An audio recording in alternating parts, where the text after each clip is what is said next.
মাঝি বাবা শিবরাত্রি হলো আত্মহত্যা করতে বাধ্য করা হলো কেন? শিকাটি থানার আইসি চমত্তমায় দিতেই হবে, চমত্তমায় দিতেই হবে। পরিকল্পনা বলে শিবরাত্রি মূল্য আত্মহত্যার বাধ্য করার চক্রান্তে সিবিআই তদন্ত চায়।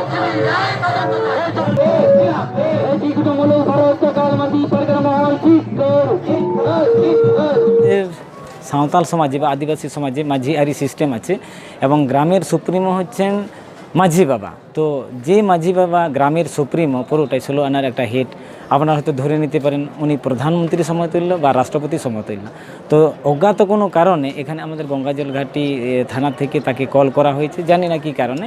তো কল করতেই পারে, উনি এসছিলেন, ওনাকে এখানে যেখানে ওই শেল্টার দেওয়া দরকার তা না করে এখানকার সেই ডিউটিরত অফিসার যিনি ছিলেন উনি কিন্তু অন্যায়ভাবে অমানবিকভাবে এনার প্রতি কী বলবো টর্চারিং থেকে আরম্ভ করে মানসিক ভারসাম্যহীন যাতে পড়ে সেই ধরনের একটা কথাবার্তা থেকে আরম্ভ করে সেই বলা যায় টেনে হেঁচড়ে উনি রুমে তাকে ডেকে নিয়েছেন এবং জোরপূর্বক ওনাকে ধমকও দিয়েছেন, বলছেন হ্যাঁ আপনি মাঝি বাবা আছেন, আপনি একটা গ্রামের সামান্য সমস্যা আপনি বললেই সব কিছু ঠিক হয়ে যাবে, আপনি বলছেন নাই কেন, বা আপনি যে মাঝি বাবা আপনি যে মডল বানান করো, এই ধরনের একটা কটূক্তি মানে মাঝি বাবাকে একদম চরমভাবে অপমাননা করা হয়েছে।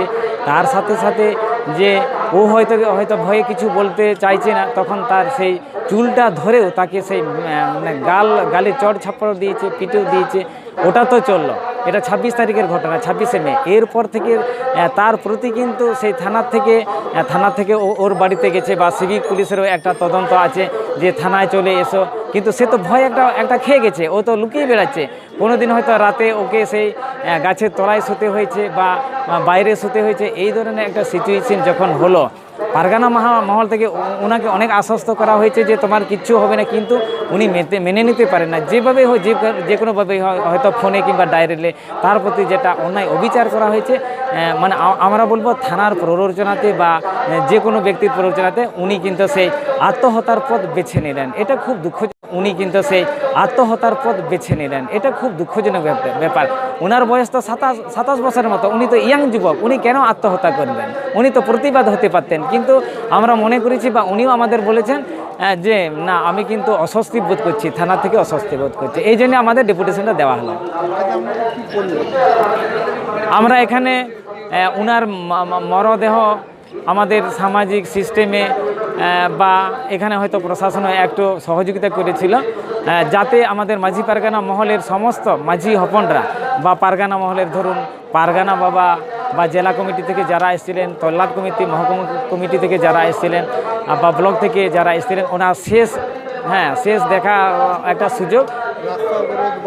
হ্যাঁ সেটাও তো তাকে সেই মাল্যদান দিয়ে মানে ঠিকঠাক কর্মমাঙ্গলিকভাবে কাজকর্ম করে আমরা কিন্তু এখানে এখনো পর্যন্ত রাস্তা অবরোধ করছি, এখনো পর্যন্ত বিক্ষোভেছে এখানে